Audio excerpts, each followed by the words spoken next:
Let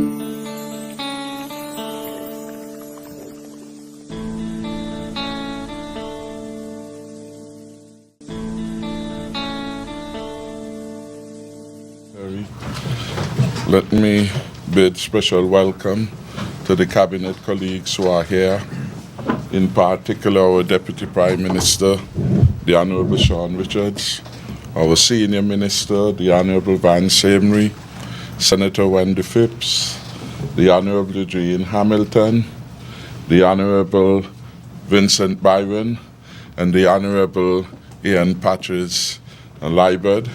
I want also to recognize His Excellency Ambassador Michael Powell, the senior officials of government, in particular our Commissioner of Police Ian Queally. Friends of the media all, I am pleased by this occasion to give my beloved citizens and residents an account of my government stewardship by way of this monthly press conference. We are a government that is committed to the highest standards of good governance, and this is reflected in the operationalization of the Integrity in Public Life Act in July this year, and the inauguration, if you will, of the Integrity Commission this past Monday. Let me congratulate the members of the Integrity Commission, Chairman Damian Kelsick, and members Carol Boddy and Dennis Knight. Kindly note that Commissioner Dennis Knight succeeds Franklin Maitland as my nominee on the Integrity Commission. Mr. Maitland has been a model citizen. However, due to the circumstance of his birth, there is the view that he might be ineligible. Having accepted that advice, Mr. Maitland has graciously resigned. I thank him for his willingness to serve this country. Certainly, we can all be proud of what Team Unity has accomplished in just over 3 years of service to the people of St. Kitts and Nevis. I also wish to emphasize that we are far from completing our mission. Team Unity will continue to deliver prosperity and good governance to all of our citizens and residents, despite the false rumors regarding the rule of law and the baseless and malicious allegations of corruption. Independent analysts, such as the World Justice Project, have ranked St. Kitts and Nevis as the best performing government in the OECS and CARICOM and the Rule of Law Index for 2017 to 2018. Among all countries of the world, St. Kitts and Nevis has a global rank of 28. According to the World Justice Project, effective rule of law reduces corruption, combats poverty and disease, and protects people from injustices large and small. It is the foundation of communities of peace, opportunity, and equity, underpinning development, accountable government, and respect for fundamental rights, end of quote. This is just a representation of what this Team Unity government has delivered. For this and other impressive achievements, we say to God be the glory. Parliament is at the fulcrum of our representative democracy, and in this regard I am pleased to report that the next sitting of our Parliament will be on September 6, 2018. This will be the 7th sitting of Parliament for the year so far. In 2014, the Parliament met for a paltry 3 times while ignoring the motion of no confidence. A fourth effort to convene an emergency sitting of the Parliament in September 2014 failed miserably as the government of the day had no legitimate business to transact. Our Westminster model of parliamentary democracy is constituency-based. The Constitution provides at Section 50 for the review of the constituency boundaries. A Constituency Boundaries Commission is mandated to review the number and boundaries of the constituencies into which St. Christopher Nevis is divided, and submit to the Governor-General its report. According to Section 50, subsection 2, reports are to be submitted by the Commission at intervals of not less than 2 nor more than 5 years. The last report was submitted on January 16, 2015, by the then outgoing regime. We are therefore well within the 2 to 5 year interval. The Commission is made up of 5 members, 2 of whom are members appointed by the Governor-General, acting in accordance with the advice of the Honorable Prime Minister.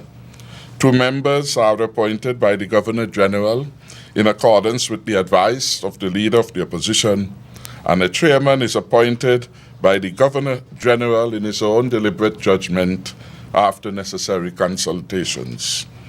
I have nominated to the Commission the Honorable Vance Amry, member for Nevis 10 and senior minister in my administration, and the Honorable Ian Patches Liebert, member for St. Christopher 1 and Minister of Public Infrastructure et al.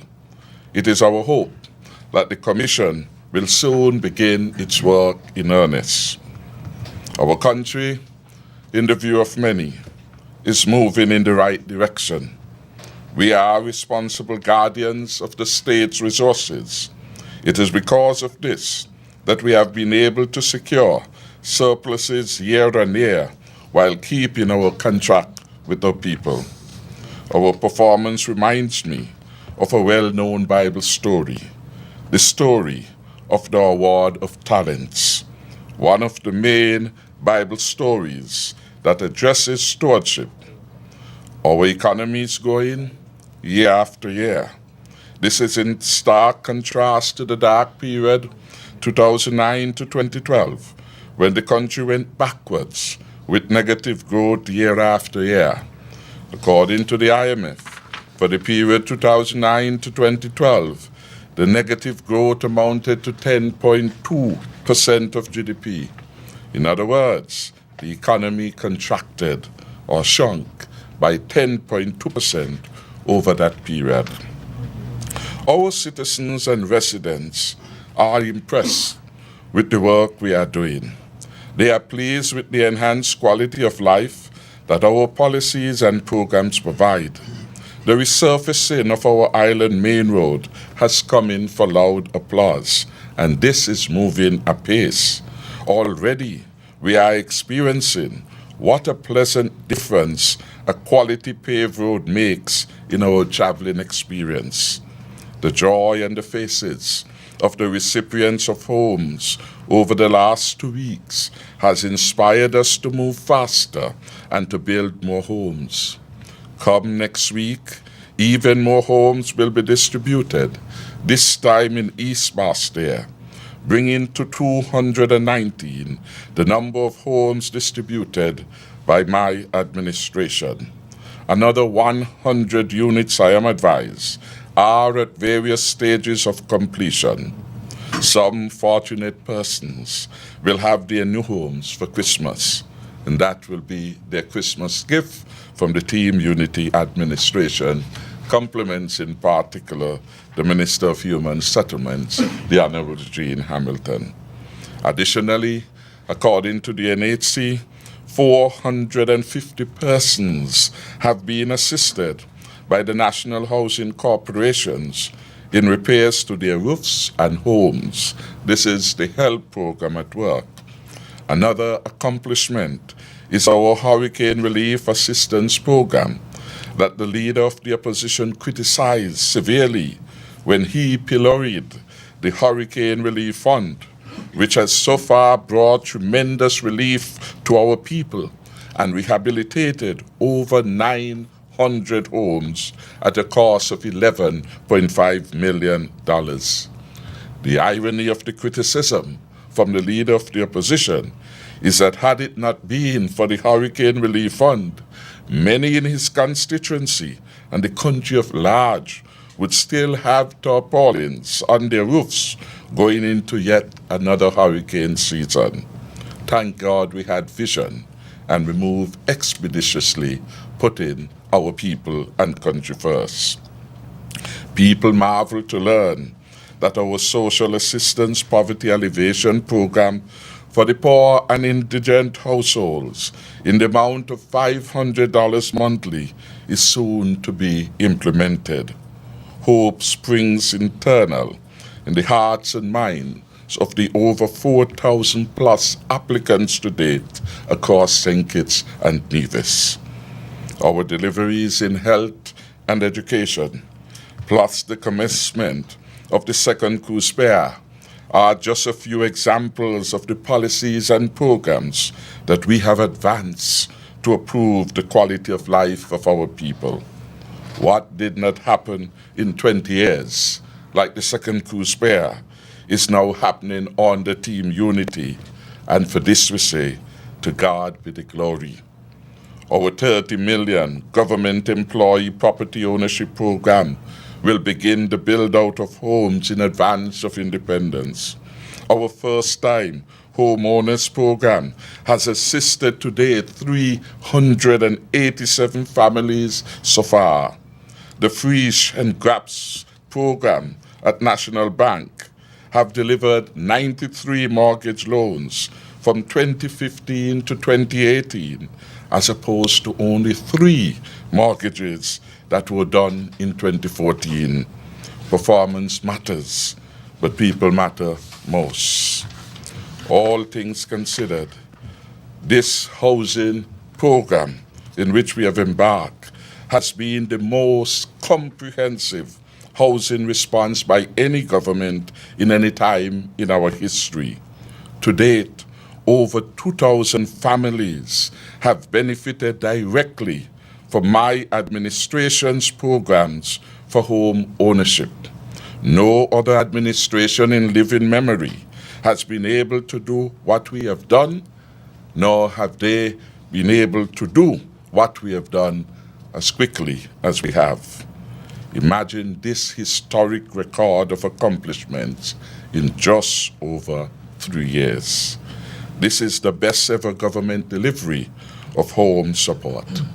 Over 2,000 families touched by the vision and the implementation of that vision of home ownership by the government across a variety of solutions, from health to unity solutions.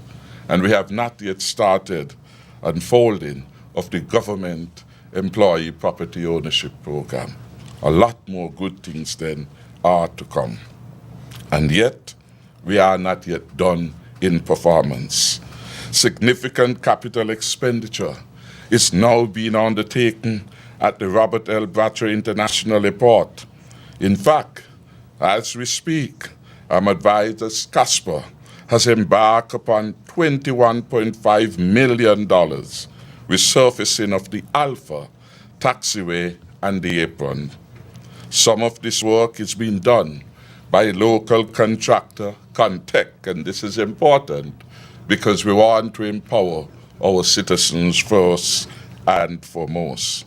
A further $7.3 million or approximately 19.7 million has been set aside for the resurfacing of the Bravo and Charlie taxiways at our airport. And these 2 taxiways should start as soon as the Alpha taxiway is completed. So we are talking about over $40 million being expended at the Robert Llewellyn Bratcher Airport to enhance the quality of experience, to enhance the safety at our airport. Separate and apart from the $69 million Island Main Road resurfacing project, a further effort to create more beautiful and better communities by my government has resulted in the mobilization of $14 million to begin the paving of community roads. This will start before independence. And if Minister Liburd is through with the grieving process, which will take a long time, I am sure we will get some action starting next week. I want to again say how pleased am I that the Minister of Public Infrastructure is here even while he grieves. The nations mourn with you that tragic loss. Tender documents and the new prison facility should be ready by October 2018. Our Coast Guard facilities that were left in a state of dilapidation and fit for purpose will eventually be opened in October 2018. We are also working tirelessly and correcting the injustice perpetrated by the former regime against our non-establishment workers. We are in consultations with the actuary and other experts in order to deliver the best solution and right this wrong. What was the wrong? In the run-up to the elections in 2008, the Douglas administration had promised the non-establishment workers that it will bring an end to the discriminatory position in which they find themselves, and that he was going to ensure that they became pensionable, they became part of the pensionable establishment. Nothing has happened more than promise. And this government has been moving with a committee headed by the Chief Personnel Officer, Mrs. Torfrida Rochester, to proceed with this particular project. They have had consultations with an actuary of high quality reputation within the region, and the work on that matter has been progressing very smoothly. So in due course, we'll be able to say to the non-establishment workers located all over the government, Water Department, Public Works, government headquarters, education, wherever they find themselves, what their circumstance will be moving forward. We are attempting to consecrate the future. We are attempting to bring better to all those workers, employees of the government left behind by an uncaring government that had 20 years to do the job. In 3+ years, we are doing what they failed to do. Additionally, I am pleased to give an update on the Sugar Workers Restoration Program. This has helped many who were refused severance assistance when the former regime abandoned the sugar production in 2005. The Sugar Workers Program, Restoration Program has reported that as at August 20th, 2,033 persons have received payments for an accumulated amount of $13.7 million. 2,033.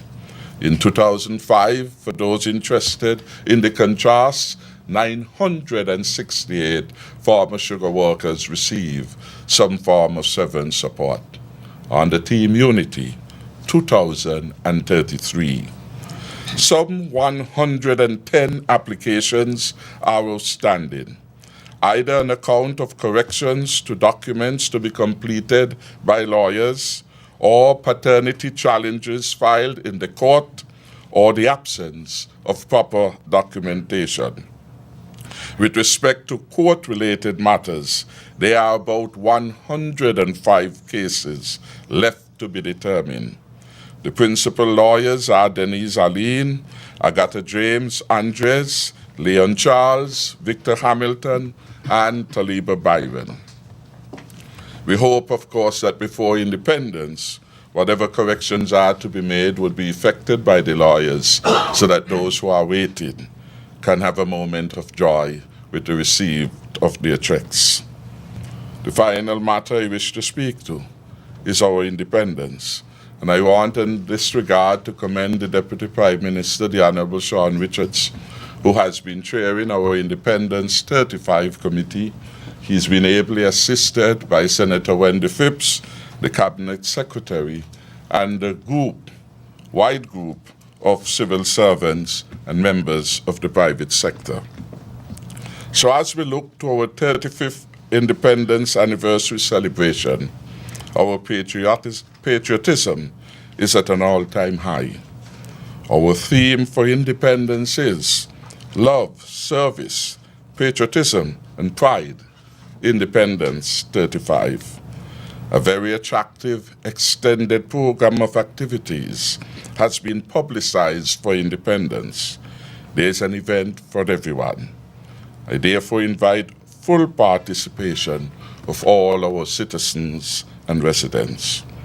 For my part, I look forward to the Prime Minister's Independence Lecture Series on September 12th, the unveiling of the statues at the National Heroes Park on September 17th. The 16th, I'm advised, is a public holiday, and so the 17th is being used. And the traditional Independence Day Parade, of course, will take place on the 19th this year. It is expected that this parade will be the largest and the best to date. The religious concert will be a wonderful experience as our nation gives due praise and honor to Almighty God. As we celebrate our 35th anniversary of independence, let us as a people reflect on our journey. Let us celebrate the accomplishments we secured along the way, our path to independence, and our journey since that historic moment have been filled with challenges but crowned with triumphs. In keeping with our independence theme, we must love each other like never before, and we must adopt and promote good values. We must discard the bad practices, and we must seek to make this nation better together. The nation embraced a team unity government in February 2015. For the first time, 3 parties came together to provide representation and service to our country. This was a moment in our history that I will never forget. Individuals with deep-seated attachments to parties opted to forego their party politics for higher loyalty to the country. This, for me, is a testament of our patriotism to this great land, our beloved nation. This stance by members of Team Unity loudly echoed the words, "Country above self." It is equally important to note that the people of this country supported this cause and honored the call for unity. I believe this is what we need throughout our communities: greater unity and more love. We need more teamwork, greater cohesion, more love, more cooperation, more respect, a commitment to truth and right. Even more importantly, we need a greater commitment to our Heavenly Father. Fellow citizens and residents, if we increase and reinforce our commitment to securing these elements, our nation would be an even better place. I therefore look forward to the celebration of the 35th anniversary of independence with great joy, with unwavering patriotism and commitment to service, and with deeply entrenched love and pride for our beloved country. St. Kitts and Nevis is the country I have always loved, and the country I will always love. Stay up to date with news, programs, and activities of the government with SKNIS. Like us on Facebook. Listen to us on SoundCloud.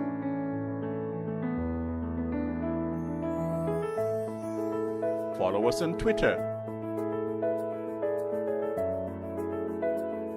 And watch our videos on YouTube. Connect with us today. SKNIS, St. Kitts and Nevis Information Service.